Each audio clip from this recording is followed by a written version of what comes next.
this is Brian, Adam of the Awesome Sauce Comics podcast, and I am here with Landscape. Twin City Comics. Hold button to the right. How are you, man? 15 seconds. I'm very good, thank you. Good. How did Twin City Comics get started? Well, I started as a hobby about 15 years ago, and had a couple extra comics that I no longer wanted. Started selling some things just locally. Obviously, with the advent of eBay, I started doing some flipping on eBay, I guess you could say, where I bought a collection from a buddy and kind of sold doubles that I didn't need. And eventually, it just became a business by necessity. I had enough people asking me to locate comics. I got pretty good at grading comics. I had people asking me to start submitting things to CGC for them, and then I got into the signature series, getting signatures to people. So it kind of took a mind of its own, and now it's become my full-time business. Oh, that's awesome. That seems like that's how it always begins, by selling your doubles.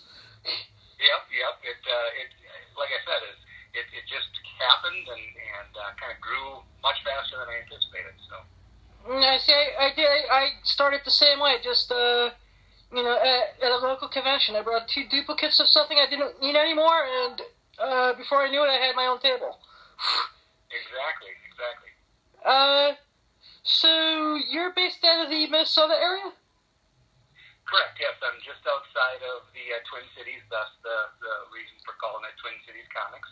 I've lived here since 1994, so I know the area pretty well. I've gotten to know a lot of the people in the comic industry in this area, including artists, many of the local comic shops, and it's also pretty nice because it's centrally located for as much travel as around the country.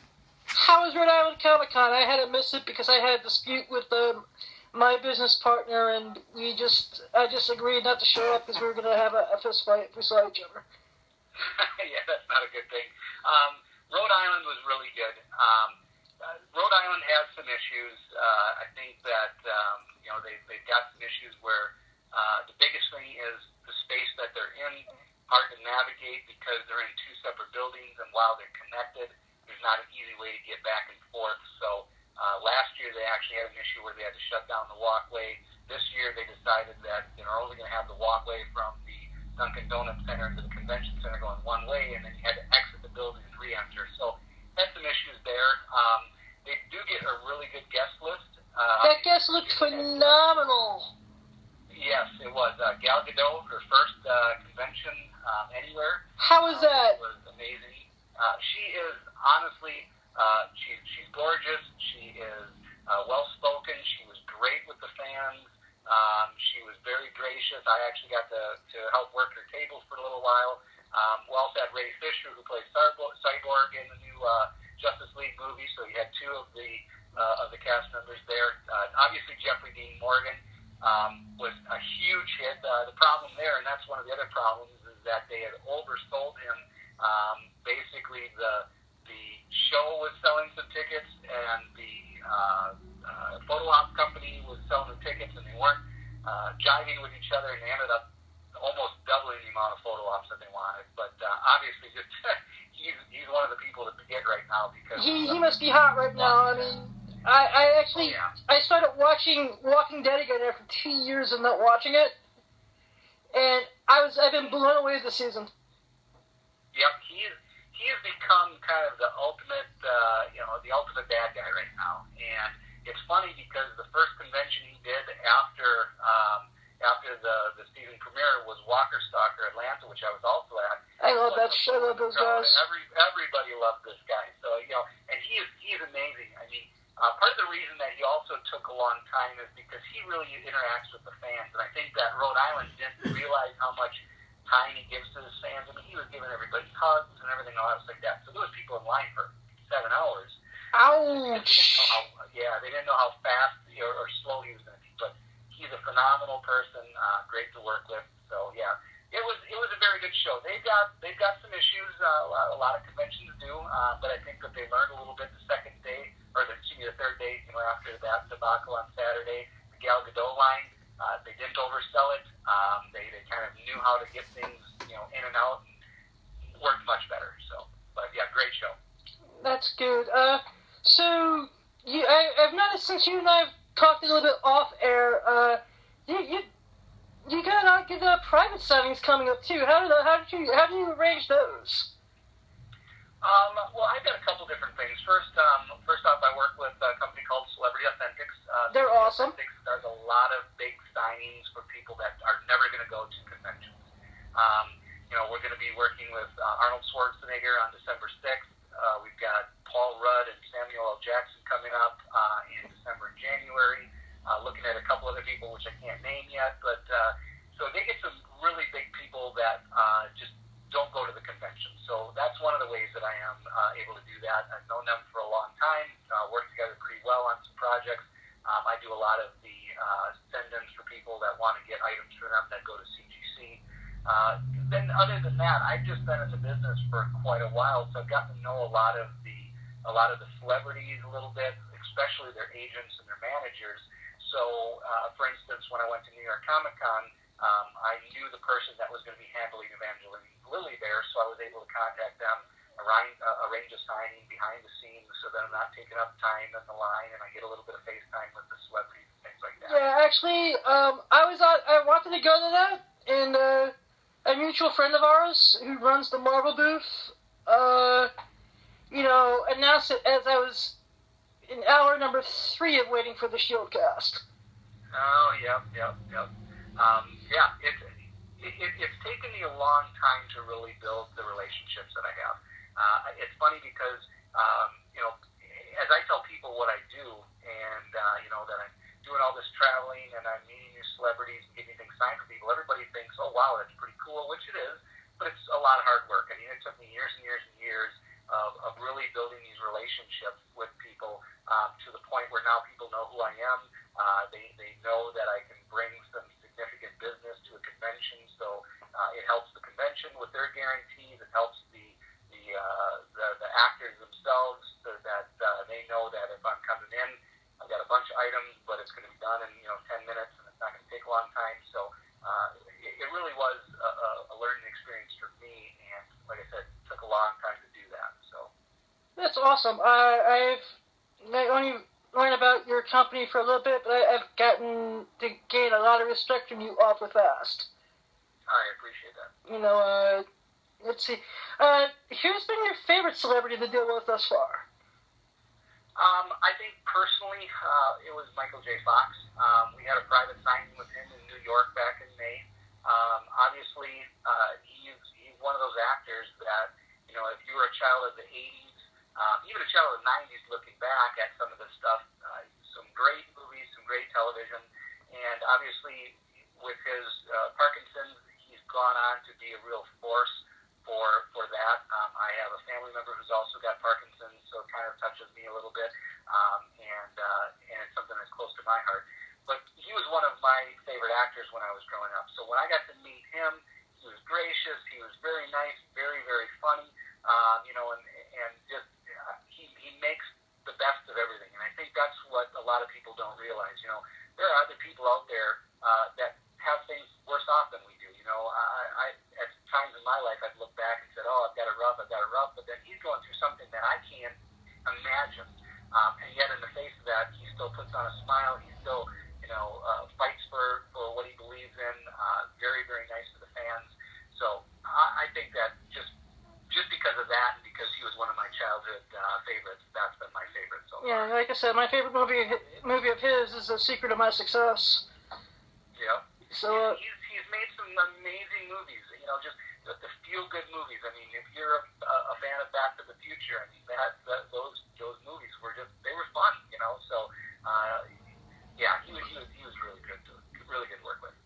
Yeah, actually, you mentioned Walker Stalker. Have you done any of their Heroes Fan Fest yet? I went to one Heroes and Villains. One of the issues that I have with my business is the fact that there are just so many conventions out there. You're preaching to the choir there. Yeah, so you kind of have to pick and choose. And one of the problems with the Heroes and Villains is that the celebrities that they get there, which are great, do a lot of other conventions. So they're at so many of the conventions that I'm already at. So for my business, it's like I've got to pick and choose what conventions to go to based on my customers' needs. So, for instance, the reason I go to Walker Stalker Atlanta is it's the only place that you can get Andrew Lincoln. Plus, on top of that, they have a majority of the cast members there. So, if you have somebody that wants to get 30 or 40 people from The Walking Dead on one item, it's the best place to do it. It's going to save. That's what I was trying to tell people. To a bunch of people, yeah. So being that there's so many conventions, you kind of go where the talent is.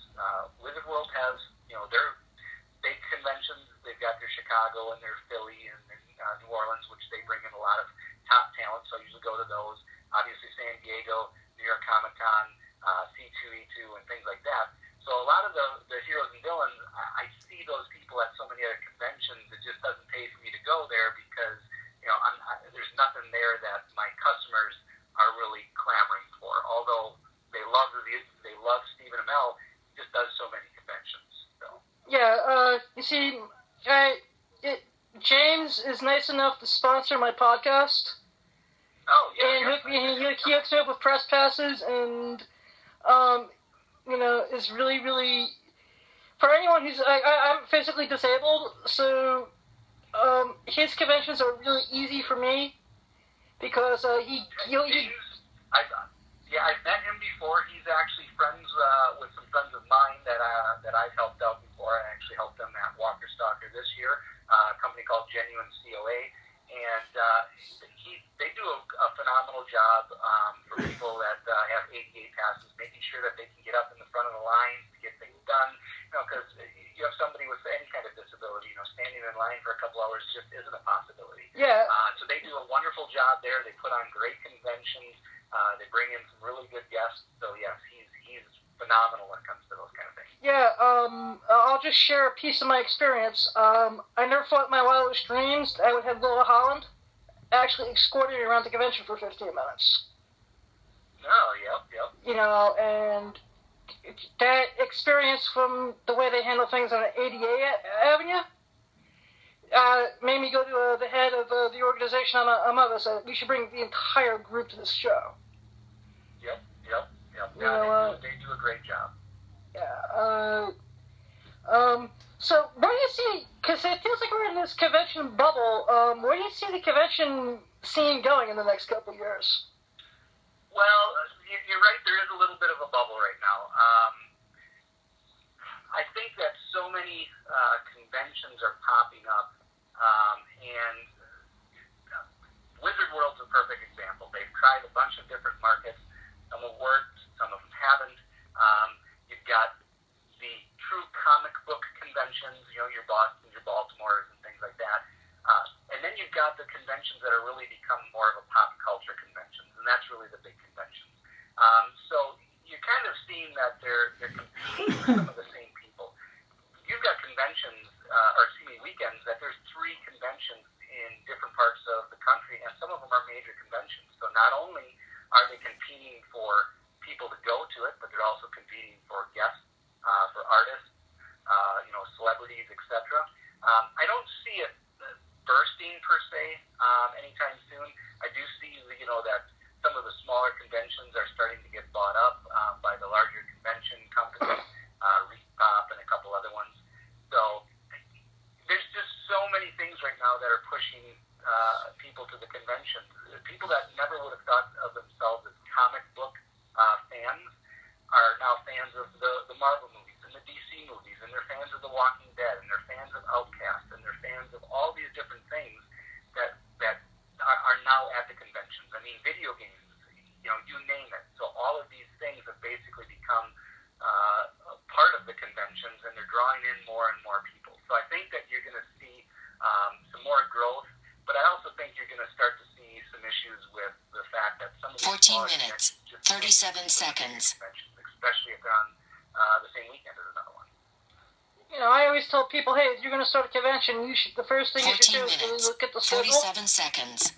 And, really plan what weekend you want to do it, like at least 6 months to a year ahead. Yeah, well, and one of the problems that people have is trying to find, not only the venues, for instance, here in Minneapolis, Wizard World has a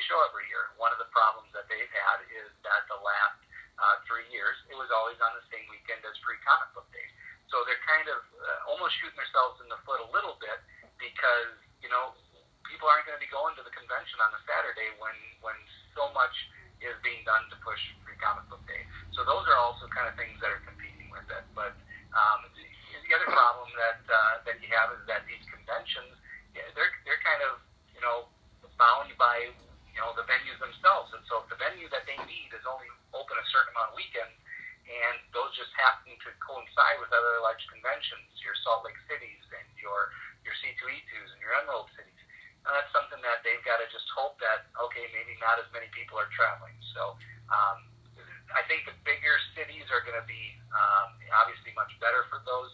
If you're in a smaller city, you've got to really worry about, can you get enough people in the door to make it worth your while? Yeah.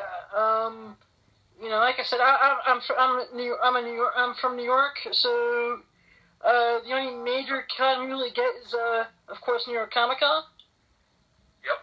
And we've Wizard World's tried it a couple times, and epic fail. Yeah, they had their small New York one. It was like a 1 day, I think, the first year, and a 2 day. So I've not gone to that. Yeah, it was an epic fail. Coincide with that thing. Yeah, it was a huge epic fail. They haven't done one since. But see, do you see any celebrities that are over, extended convention-wise, appearance-wise, that you see on every guest list, no matter what show you say? Well, there are some. I mean, Norman Reedus does a lot of them, but he's in demand. I mean, so he can do that. Stephen Amell does a lot of them. There's a lot of the cast of Arrow that goes to a lot of conventions. I don't necessarily think anybody is overextended because unless they're going to the same convention year after year after year after year. So, for instance, I'm just going to throw something out. Let's say one of the cast members from Arrow goes to Emerald City 5 years in a row. Yeah, you might be because you could only get so many things signed by the same actor or actress. But as long as they're going to different cities, there's always going to be fans. I mean, these shows right now and the movies and everything are huge. I mean, even shows that ended years ago. So at Rhode Island, obviously they had some of the original Power Rangers. I saw that. Lines that are just ridiculous. They had people from American Pie. A lot of the WWE wrestlers from yesteryear.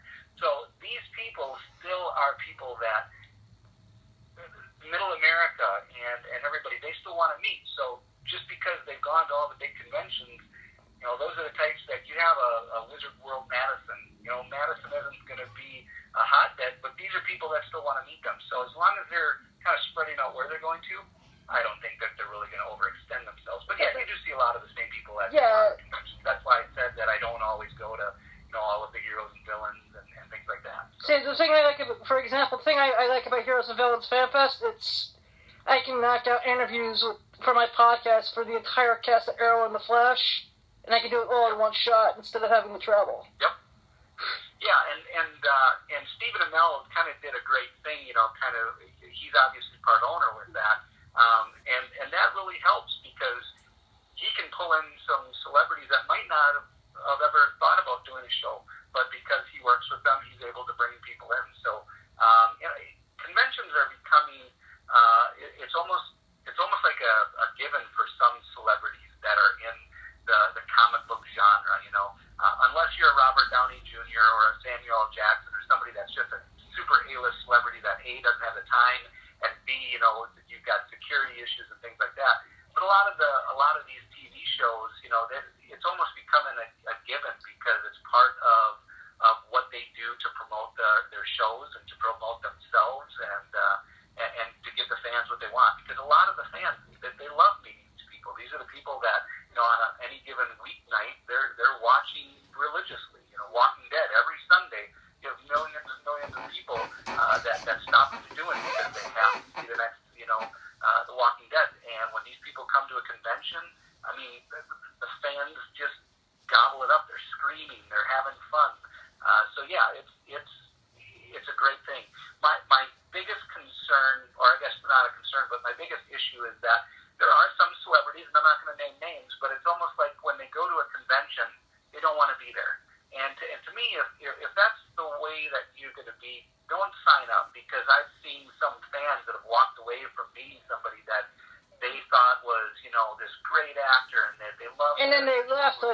WTF. And they leave just dejected, like, oh, I can't believe that this person was, so, impersonal. They didn't even acknowledge me or didn't shake my hand, or which obviously germs, whatever. But they just don't recognize you. So if you're going to go to that, as a celebrity, give the fans what they're there to. They're paying their hard-earned dollars to meet you. Give them something. So that's my biggest, I guess, beef about conventions when they bring in some people that just like, if you don't want to be there, don't be there. Yeah, and then you have other celebrities, and I'm not gonna name names, who it's like, holy crap! I felt like I just been adopted. Yep. I'm not gonna mention the celebrity's name, but they're just like, can I just help you walk around? Can I just make sure you're gonna be safe? It's like, how? Yep. I'm blind in one eye, so I walk with a cane. Mm-hmm. And they were just. I was like, I started crying. Like, right, I had to sit down and get something to eat because I started I was like, holy cow. Yeah. But I actually think that the convention, and you and I both traveled to a lot of them. It almost becomes like a second family in a way. Yeah, it does. It's funny because some of my closest friends right now are people that I only see, 15, 20 times a year because I see them at conventions. A lot of these bigger conventions, they're going to have the same vendors. They're going to have the same, people that are going there to set up for different things. So you really start to see these people and you kind of get to know them outside of the convention. There's a couple people that when we go to different cities, we like to, try different places to eat, go to a football game or a baseball game or something, just go out and see something in the city. Obviously there's not a lot of downtime for some of the bigger conventions, but yeah, they really are. They're like an extended family, and they're people that you enjoy going, and they kind of make the trip a little bit easier for you just because, you're not going there. I remember my first convention ever outside of just the little Twin Cities stuff was San Diego Comiccon in 2011. So it was like baptism by fire. And I remember how it was not to know anybody. So as I've gotten to foster some of these close, relationships and friendships with people, it makes it so that when you go there, it's just a lot more enjoyable. You had a bad morning because something wasn't going your way, you can kind of bitch to one of your friends, or if you need some help with something, you got somebody to help. You have people to go there and have dinner with. So yeah, it definitely does become an extended family to you. Yes, and that even includes some of the celebrities that are there too. I never thought, and I'll send you the episodes just to listen to because they're two of my better interviews. I never thought I would become best friends with Sam Jones in my wildest dreams.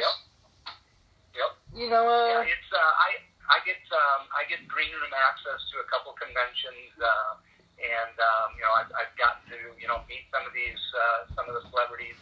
John Barrowman is somebody that he'll recognize me in a crowd of people.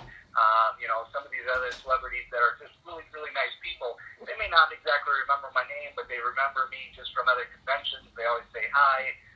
So yeah, some of them, it's like if you're going to visit a friend or a family member. Yeah, so, I love John. I love that Roman. I actually got John Barrowman to laugh. I was over listening to talk, making dinner plans. I'm like, yeah, you're right. Hotel food does suck. Yeah. That's there's two main problems with the convention scene. Sucks living out of a suitcase, and the food can really suck unless you get outside of the convention. Because honestly, none of the gyms, the actual convention centers themselves, most of them don't have good food. Hotels, unless you have a really nice restaurant in it, don't have good food. So you really got to get out. So yeah, living out of the suitcase and convention food, those are the two biggest problems with convention scene. Let me ask you this: why does every convention center in America have to have that bloody popcorn smell? I don't know. Maybe they truck it in. I don't know. Maybe it's something that they have. There's certain things about different convention centers, and it's funny because you're right. They have the same smells and they have the same nuances, and a lot of them have just terrible bathrooms where it's like I'm going to walk back to the hotel even though it's 4 blocks away to go to the bathroom. So yeah, it's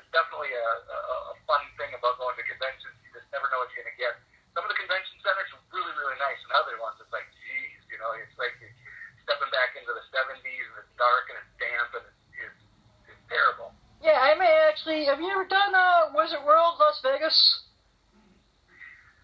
I haven't done the Wizard World Las Vegas. I've done a couple of Las Vegas conventions, but not that one. Because I'm contemplating maybe doing it in 2017. Yep. I love going to Vegas. Usually the only one I go to is Amazing Las Vegas.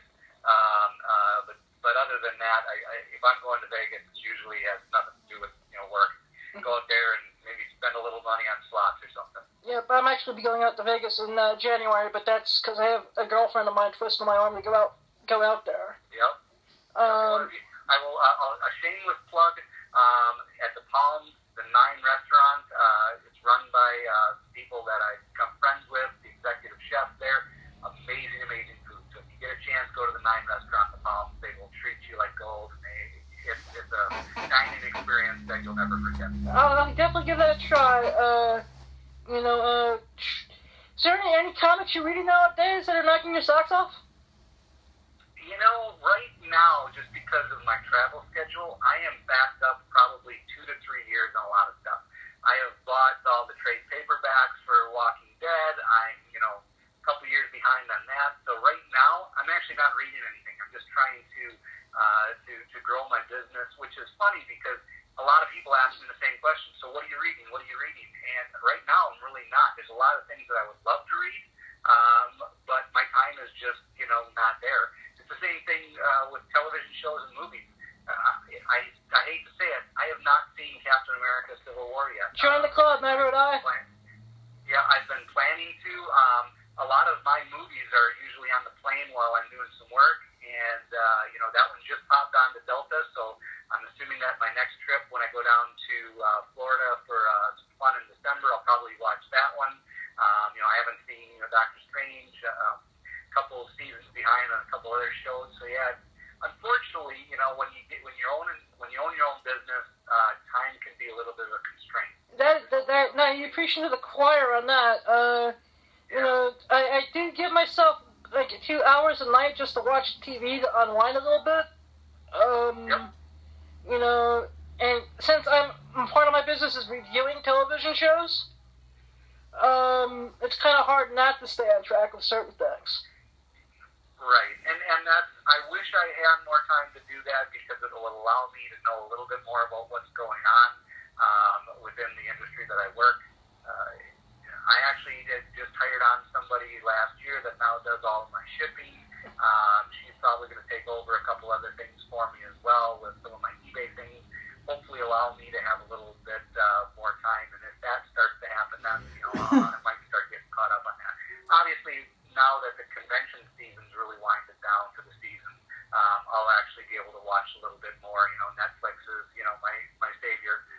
So I do a lot of that in the fall and winter when I, got some downtime. So yeah, Netflix is amazing. Well, I'm gonna thank you for your time, man. I thank you for doing this with me. I really, like I said, you had that New York Comic-Con Marvel Premiere 15, and I looked at your eBay store. I was like, looking at all the signed comics. I was like, I was never that impressed before with the selection of signed comics. Yeah, we try to get. It's funny because everybody has their own love. I've got customers that it's all about The Walking Dead. I've got customers that's all about the Game of Thrones. The customers it's all about Star Wars. We really try to cater to as much of that as possible. When there's enough demand, we obviously, we'll try to do our best to get stuff done. That's why we were able to get in on the Arnold Schwarzenegger signing with Celebrity Authentics.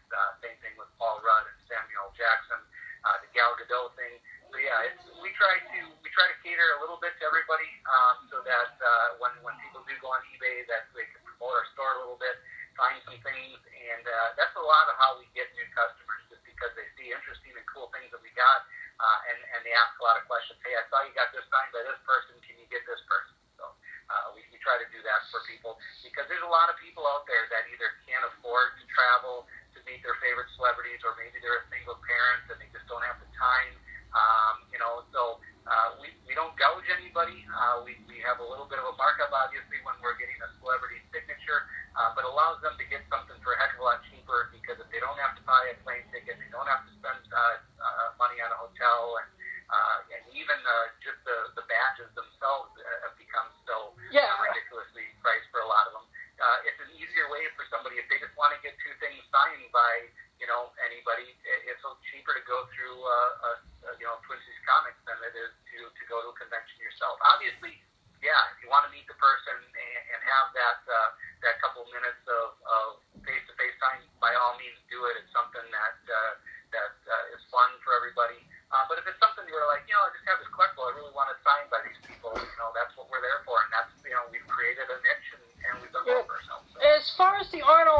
Schwarzenegger, is that are you completely done with spots for that? I believe that we have only 2 open spots left, but I'm not sure. Last that I checked, I think we had 2, but I had one person for sure that said that they were interested, but they have not committed yet. So that one's coming up pretty quick, though. So if there was anybody that wanted to get something signed by Arnold, like I said, it'd be 1, maybe 2 spots left, and that would be it. All right, because that's like, you know, once in a lifetime. The only convention I can remember him doing was back in 2003 at the Shrine Auditorium in Los Angeles. Yeah, and it's something where it's been a difficult signing to get done just because of his schedule. So, you know, who knows? This might be the last time he ever does a signing. So, yeah, I myself am getting a couple things personally signed just because I don't know if I'll ever see him. So, yeah, so it's if anybody has questions on getting, you know, things signed by him or anybody else, our email is the best. It's sales@twincitiescomics.com, and, you know, people can, you know, ask us. We also have a mailing list that we send out usually once to maybe every other week, letting people know what conventions we're at, what signings we have coming up, and things like that. Oh yeah, man, I love reading that newsletter. It's just like, this is sweet. This I want to actually thank you for inspiring me to where I'd like to take my business now. Well, I appreciate that. No, seriously. I mean, just my main focus is the podcast, but it's just like, maybe by doing a couple conventions and being able to sell some signed collectibles, I can self-finance the podcast a little bit better and just up my game. So I want to thank you for inspiring me and inspiring my imagination. You are welcome. All right, you have a good night, man. You as well. Thanks a lot for having me, and I will look forward to hearing from you in the future. All right, great. Same here. Thanks.